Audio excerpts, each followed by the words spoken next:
আচ্ছা, margin loan জিনিসটা কি? মার্জিন লোন হচ্ছে যে আপনি স্টক মার্কেটে বিনিয়োগ করছেন ১০ লাখ টাকা। এখন এই ১০ লাখ টাকার যে শেয়ারগুলা, এই শেয়ারগুলা আপনি আপনার ব্রোকারেজের কাছে বন্ধক রাইখা, শেয়ারগুলা বন্ধক রাইখা আপনি ওই ব্রোকারেজ হাউস থেকে কিছু টাকা লোন নিতে পারবেন। ওই লোনের টাকাটা আপনি আবার স্টক মার্কেটে ইনভেস্ট করতে পারবেন চাইলে। ওই জিনিসটাই হচ্ছে যে মার্জিন লোন। এখন কথা হচ্ছে মার্জিন লোন নেওয়া ভালো নাকি খারাপ? আমি প্রথমেই বলি মার্জিন লোন নেওয়া খুবই খুবই খারাপ। আপনাকে যতটা সম্ভব মার্জিন লোন থেকে দূরে থাকতে হবে।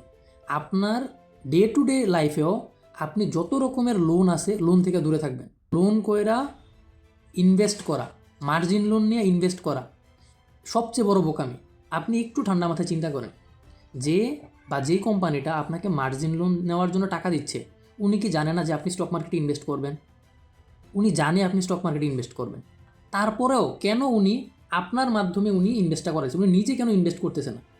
যদি মার্জিন লোন নিয়ে স্টক মার্কেটে ইনভেস্ট করার পর লাভই হইতো, তাহলে তো উনি ডিরেক্ট ইনভেস্ট করতে পারতো, আপনার মাধ্যমে করার দরকার ছিল না, আপনাকে লোন দেওয়ার দরকার ছিল না, তাই না? এখন আপনি বলতে পারেন যে বিজনেস এটা ওইটা। যখন স্টক মার্কেট ভালো করে, শেয়ার বাজার যখন উপরের দিকে ওঠে, তখন মার্জিন লোন আপনাকে হচ্ছে যে কিছু টাকা এনে দিবে। কিন্তু যখন মার্কেট নিচের দিকে যাবে, তখন আপনি মার্জিন লোনের টাকা পরিশোধ করবেন কীভাবে? লোন নেওয়া মানে কি? আপনার প্রত্যেক মাসে একটা ইন্টারেস্ট আসবেই। যখন স্টক মার্কেট নিচের দিকে যাবে, তখন আপনি মার্জিন লোন পরিশোধ করবেন কীভাবে?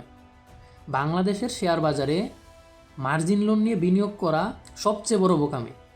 স্টক মার্কেটে বাংলাদেশের বিনিয়োগকারীরা যেই ভুলগুলো করে, এর মধ্যে সবচেয়ে বাজে রকমের ভুল হচ্ছে যে মার্জিন লোন নেওয়া। আপনি মার্জিন লোন নেওয়া থেকে সবসময় দূরে থাকবেন।